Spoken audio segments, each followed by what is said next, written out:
80 qəpiklik dondurma ilə 9 manatlıq dondurmanın fərqi nədir? Yəqin ki 9 manatın nə bilim tərkibində qoz var, fındıq var.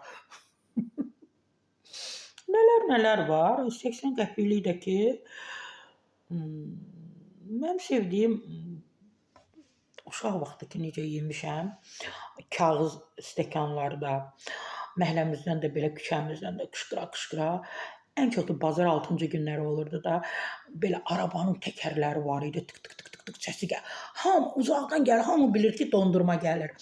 O da heç vaxt demirdi dondurma, qışqırırdı dondurma satan əmi ki, Maroşna, hamımız neçə gün yığıraq, 2 qəpik, 3 qəpik, nə bilim döyülürdü. O qədər döyülmüşəm ki, nə var atamdan, anamdan 20, 10, 15 qəpik alacağam, vermirdilər.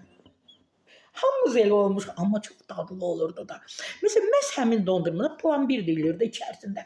Taxta qaşı, ay Allah, əriyib üstümüzə, nə bilim qılçamıza, paltarımızın üstünə belə axırdı, amma belə onu belə gec, səbrlə belə yeyirdik ki, gec sona çatsın. Amma ki, belə indi dondurmalarla bağlı ən çox yeyilən məhsullardan biri olan dondurma ilə bağlı ciddi suallar gündəmə gəlib. Bugün marketlərdə 8 qəpikdən 7-9 manata qədər dəyişən qiymətlər istehlakçıların seçim qarşısında tərəddüd etməsinə səbəb olur. Eyni məhsul kateqoriyası daxilində bu kəskin qiymət fərqi dondurmanın tərkibi və hazırlanma üsulu barədə şübhələri artırır. Təbii ki, istinad edirəm Axar.az-a.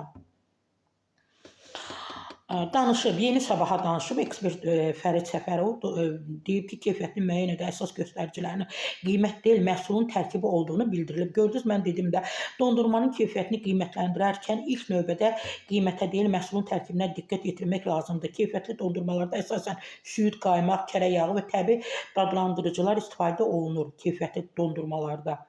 Tərkibində çoxlu bitki yağları, süni aromatlar, rəngvericilər və müxtəlif qatqılar olan məhsullar isə daha aşağı keyfiyyətli hesab edilə bilər. 80 qəpik 1 manat. 9 manatlıq məhsullar arasında əsas fərq adətən istifadə olunan xam malın keyfiyyəti, süd və yağ nisbəti, istehsal texnologiyası və brend amili ilə bağlı olur. Bahalı dondurmalar daha çox təbii süd məhsullarından hazırlanır. Meyvə və ya şokolad əlavələri daha keyfiyyətli olur. Bununla belə yüksək qiymət hər zaman daha sağlam və daha faydalı məhsul demək deyil. Bəzən qiymətə qablaşdırma, marketinq və brend dəyərli təsirlər göstərir. Fərid müəllim, elə danışdınız ki, az qaldım 29 manatlıq dondurma alım, amma inanın ki, elə hamısı bizzatdır. Heç yaydı da məcburuq. Sərinləşdirici nələrsə yeyəndə mütləq çalışıq dondurma da bizim menyumuzda olsun.